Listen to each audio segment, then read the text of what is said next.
Halo semuanya, kali ini kita akan mempelajari tentang dependency injection dan kita akan melakukannya dengan menggunakan template project dari Zubair Rahman di sini, yaitu Flutter Boilerplate Project.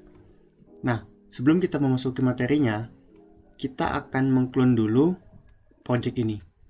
Nah, sebenarnya terdapat dua cara untuk menggunakan Flutter Boilerplate Project ini. Teman-teman bisa memilih salah satunya. Cara pertama, teman-teman bisa download zip-nya, kemudian teman-teman ekstrak dan letakkan di dalam folder Android Studio teman-teman. Atau cara kedua yang akan saya lakukan, yaitu kita akan mengcloning repository ini. Kita bisa mengklik copy di sini, kemudian kita buka terminal, atau jika teman-teman menggunakan Windows, teman-teman bisa menggunakan command line dan pastikan teman-teman telah menginstal Git seperti ini. Nah, selanjutnya kita arahkan ke dalam tempat di mana kita akan meletakkan project ini. Saya akan meletakkannya di dalam Android Studio Project seperti ini, dan saya akan lakukan cloning menggunakan git clone dan kita paste link yang tadi. Nah, defaultnya dia akan menamai hasil cloningnya dengan nama Flutter Boilerplate Project. Nah, tapi jika kita ingin mengubah namanya, kita bisa melakukannya seperti ini. Kita git clone spasi URL-nya spasi nama yang kita inginkan, misalnya dependency injection. Oke, seperti ini contohnya dependency injection, dan kita bisa lakukan enter saja dan dia akan mengcloning Flutter Boilerplate Project tersebut. Kita tunggu sampai selesai. Nah, ketika sudah selesai seperti ini, teman-teman bisa langsung menggunakan Flutter Boilerplate-nya. Kita buka Android Studio kita. Kemudian kita pilih open project-nya dan kita pilih ya project-nya. Nah, tunggu sampai dia sudah selesai di loading di bawah ini, bisa dilihat. Nah, setelah selesai di load, kita bisa lakukan Flutter pubget. Di sini sebenarnya sudah tertulis ya di readme-nya. Pertama buka project-nya dan kita lakukan Flutter pubget. Nah, untuk memudahkan kita bisa menggunakan di sini di tools. Di Flutter ini kita lakukan pubget. Nah, jika ada seperti ini, sebenarnya teman-teman bisa melakukan di close aja dulu dan kita buka salah satu ininya. Contohnya misalnya di sini mandatnya kita buka ya, dan kita enable dash supportnya. Nah, setelah selesai kita bisa langsung menggunakan pubgetnya seperti ini. Kita buka pubgetnya dan kita klik. Dia akan merunning Flutter pubget di sini. Nah, oke, selesai. Nah, selanjutnya teman-teman bisa kembali ke readme lagi dan teman-teman bisa menjalankan perintah ini. Perintah ini di copy saja langsung. Kemudian teman-teman bisa buka terminal dan kita paste di sini. Kita ke atasan dulu. Enter dan tunggu sampai selesai.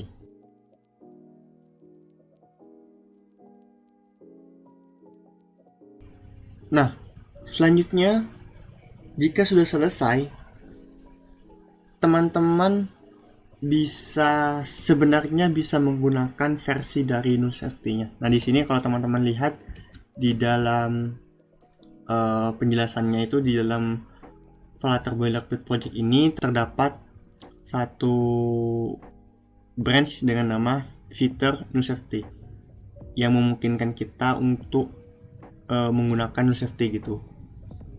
Nah, sebenarnya kita juga bisa menggunakan NullSafety ini di dalam project kita dengan cara kita buka lagi dan kita lakukan git. Kita lihat isi dari branch-nya apa saja.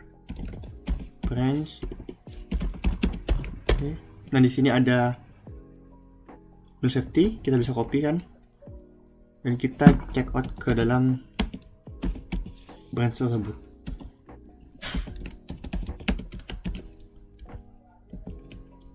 kita paste yang tadi, kita lakukan enter, dan kita bisa lakukan Flutter run. Sebelumnya teman-teman pastikan dulu emulatornya sudah berjalan. Di sini saya akan running dulu emulator saya. Nah, ini sudah berjalan, kita bisa lakukan perintah Flutter run seperti ini, atau kita bisa langsung mengkliknya run gitu di atas.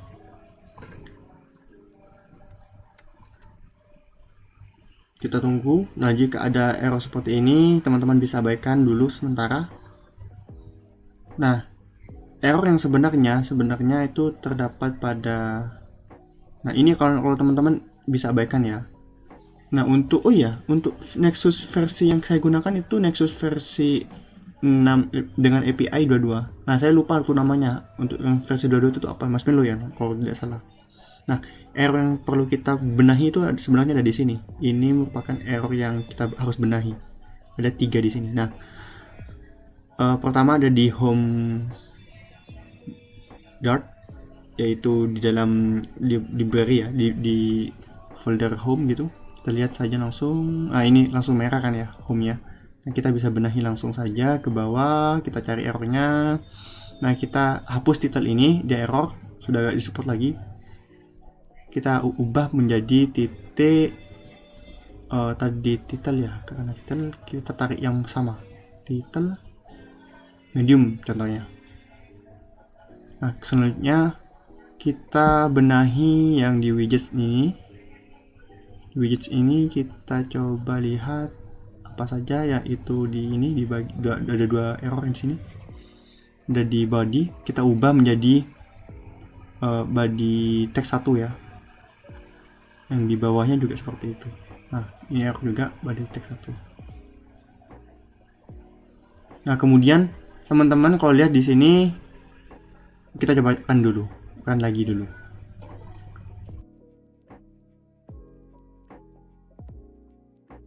Nah, ini abaikan aja teman-teman, yang merah ini tuh abaikan saja gak apa-apa.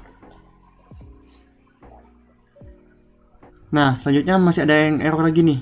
Nah, kita perlu memperbaiki ini juga. Tapi kalau dilihat, kalau dilihat di sini, sebenarnya yang di error itu ada di schedule binding instance itu error yang. Tapi ini sebenarnya dia itu ada di dalam Flutter-nya, di Flutter schedule-nya. Lengkapnya tuh pada saat pemanggilan another flashbar di sini. Nah, flashbar ini merupakan library tambahan ya teman-teman. Ini merupakan library tambahan sebenarnya. Jadi kita tidak bisa mengubah filenya gitu. Yang hanya kita bisa lakukan yaitu mengubah dependensinya. Dengan cara kita buka pubspec YAML-nya di sini, pubspec YAML.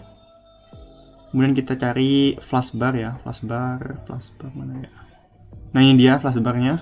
Nah, ini flashbarnya versinya. Nah, untuk tanda yang depan ini kita hapus saja.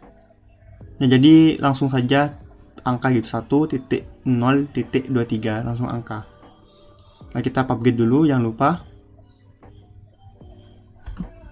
Dan kalau selesai kita coba run dia. Sekali lagi, kalau ada error seperti ini teman-teman bisa abaikan ya. Yang merah itu bisa diabaikan saja langsung.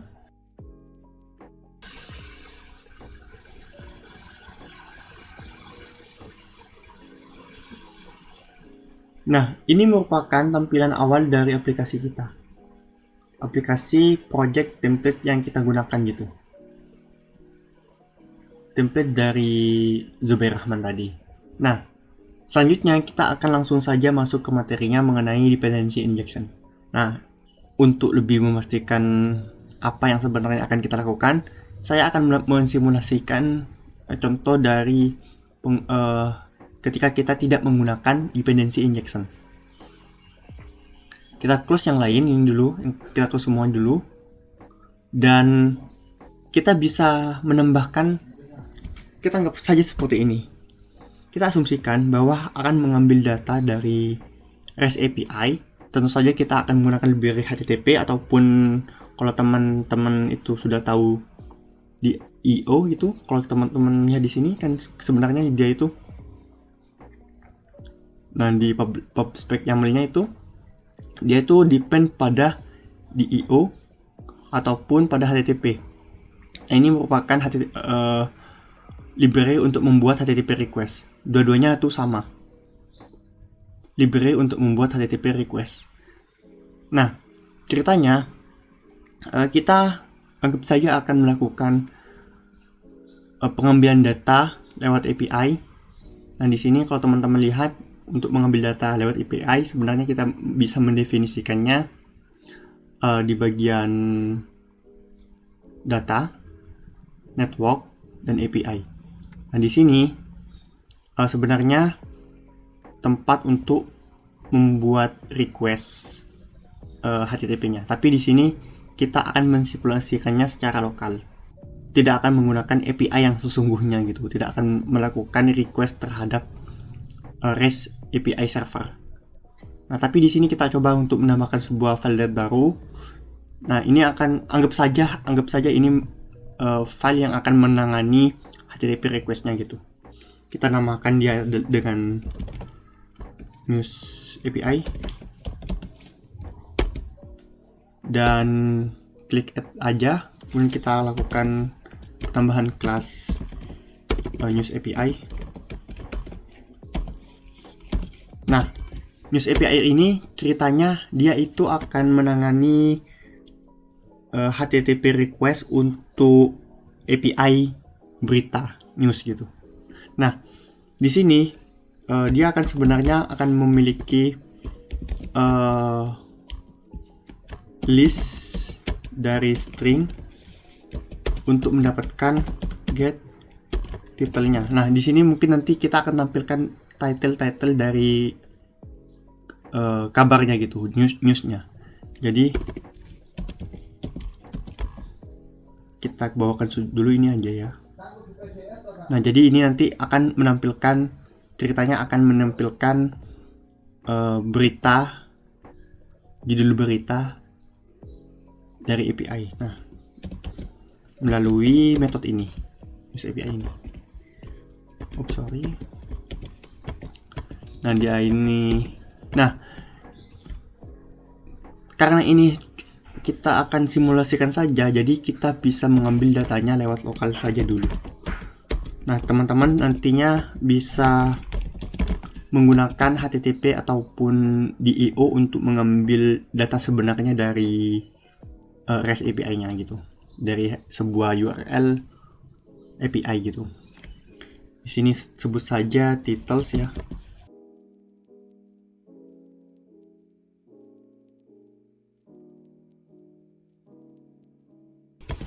Dan kita akan mengembalikan get titles ini akan mengembalikan news title ini. Nah, seperti ini. Jadi kita asumsikan dia ini mengambil data dari server API gitu, REST API, dan kita akan mengembalikan data-data tersebut setelah kita ambil gitu. Nah, selanjutnya di bagian UI home-nya ini, nah kita akan sedikit ubah di bagian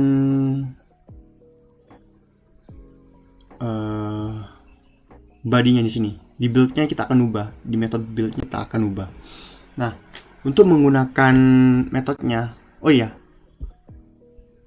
ini sekali lagi kita asumsikan jika news API ini nantinya akan menghandle HTTP request terhadap news gitu, terhadap berita gitu. Nah, jadi mungkin nanti kedepannya akan ada boolean simpan data, simpan berita, mungkin save ya, save news, mungkin news ke dalam API, ataupun datanya adalah true misalnya. Ini diasumsikan saja ya teman-teman, contoh saja, misalnya boolean untuk delete data, delete news, kita return news juga jika sukses gitu. Kita asumsikan dia itu bisa menyimpan news baru, berita baru, kemudian kita bisa menghapus data beritanya gitu, dan kemudian dia akan mereturn true jika berhasil gitu. Gampangnya gitu, kita asumsikan begitu. Nah, jadi ini sekali lagi News API ini digunakan untuk menangani HTTP request terhadap REST API berita news gitu. Nah, jadi untuk menggunakan News API ini di home Dart ini, kita akan meload title atau judul beritanya. Jadi kita bisa membuat objek dari News API seperti ini. Pastikan teman-teman sudah mengimpor ini ya tadi, karena saya langsung mengklik enter, jadi dia itu diimporkan itu oleh si IDE-nya.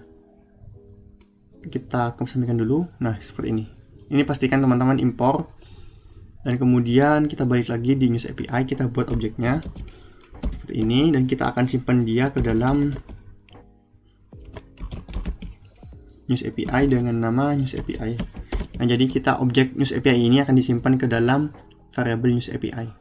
Selanjutnya kita akan melakukan pengambilan datanya, yaitu News API get titles. Nah, karena get titles ini returnnya adalah list of string, jadi seperti ini, dan kita namakan dia adalah titles misalnya. Seperti ini. Nah, nanti titles ini akan ditampilkan satu-satu, judul beritanya akan ditampilkan satu-satu dengan list builder. Kita hapus aja ini underscore build body-nya, kita pakai list view.builder item buildernya kita ubah dengan dengan function seperti ini, dan untuk itemnya itu kita bisa menggunakan card,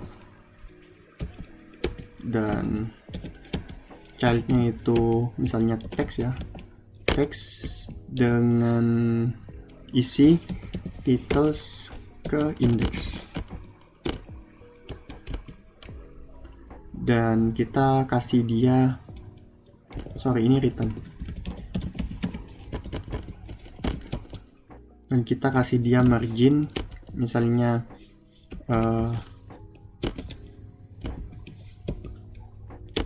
vertikalnya kita beri 8, horizontalnya kita beri 4 mungkin,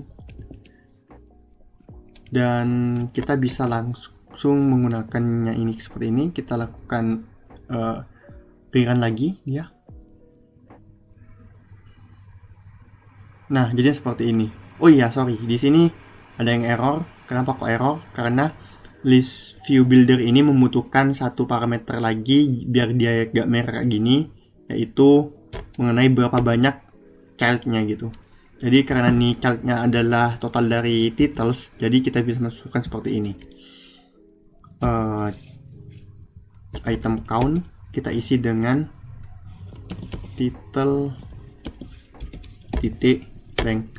Sekali lagi ini kita asumsikan ya, kita ambil data dari REST API di sini, kita ambil data dari REST API, kita simpannya ke dalam titles, kemudian kita tampilkan titles-titles-nya gitu, judul beritanya gitu. Kita rerun. Nah, oke, tidak ada error, dan di sini sudah berhasil berjalan ya. Nah, sebenarnya perlu kita tekankan lagi, jika ini baris 49 ini merupakan pembuatan objek dari News API. Jadi jika teman-teman terbiasa menggunakan Java, mungkin untuk pembuatan objeknya mungkin akan seperti ini ya. Nah, untuk keyword new ini di dalam Dart ini tidak diwajibkan. Jadi teman-teman bisa menghapusnya. Nah, tapi intinya di sini adalah kita sebenarnya membuat objek dari News API. Nah, kalau teman-teman kita kembali lagi ke OOP, cara yang kurang efektif membuat objek yang seperti ini. Bayangkan aja teman-teman kalau misalnya nanti banyak objek banyak di aplikasi kita itu banyak memerlukan objek dari News API ini. Karena kita harus membuat objek dari News API-nya ini banyak gitu. Cara ini kurang efektif kalau pakai News API ini. Nanti kan di banyak tempat pasti ada News API gitu. Kita bikin objek baru lagi di banyak tempat, di banyak widget gitu. Nah, untuk menangani ini sebenarnya kita bisa melakukannya menggunakan dependency injection, yaitu kita akan membuat satu objeknya, kemudian kita akan menyimpannya. Namanya juga dependency injection ya. Jadi kita injekkan gitu. Dependensinya kita injekkan gitu. Kebutuhan ketergantungannya kita injekkan gitu. Tidak kita buat sendiri. Nah, ini kan masih dibuat sendiri secara manual. Nah, kita akan membuatnya dengan bantuan GetIt. Mari kita lakukan. Nah, di sini di dalam template project ini sebenarnya telah ada dependency injection-nya. Di sini teman-teman bisa buka di DI. Di DI ini teman-teman bisa buka komponen dan service locator di sini. Nah, sebenarnya di sini merupakan semua dependency yang dibuat. Kita abaikan dulu yang ini. Nah, kita akan membuat objek dari News API yang akan digunakan selamanya gitu, yang akan digunakan berulang-ulang kali. Jadi kita tidak perlu membuat objek dari News API-nya itu di mana-mana. Jadi kita bisa lakukannya seperti ini, get it titik register singleton di sini, register singleton, dan apa yang mau kita registrasikan yaitu News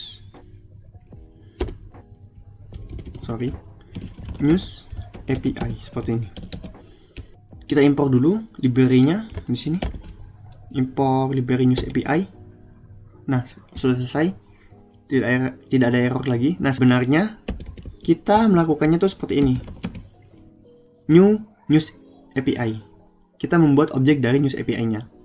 Dan dia itu akan disimpan oleh GetIt ini di dalam aplikasi kita. Jadi kita tidak perlu membuat berulang-ulang kali objek dari News API ini. Karena keyword new ini tidak wajib di Dart, kita bisa hapusnya ya kayak gini.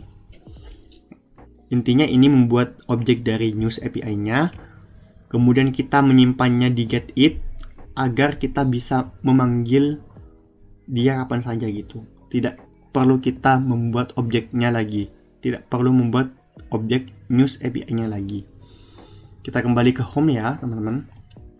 Dan oh iya, GetIt ini sebenarnya dapat dari mana? GetIt ini sebenarnya dia itu merupakan variabel, nama variabel yang dia itu didapatkan dari sini, GetIt. Nah, GetIt ini nantinya setup locator ini akan di-run saat kita menjalankan aplikasi kita gitu. Nah, semua dependency ini, semua objek ini akan dibuat, semua ini akan dibuat objeknya dan diregistrasikan dan dimasukkan gitu gampangnya ke GetIt-nya, supaya nanti di dalam aplikasinya kita bisa melakukan pemanggilan berulang-ulang kali tanpa perlu membuat objeknya berulang-ulang kali gitu.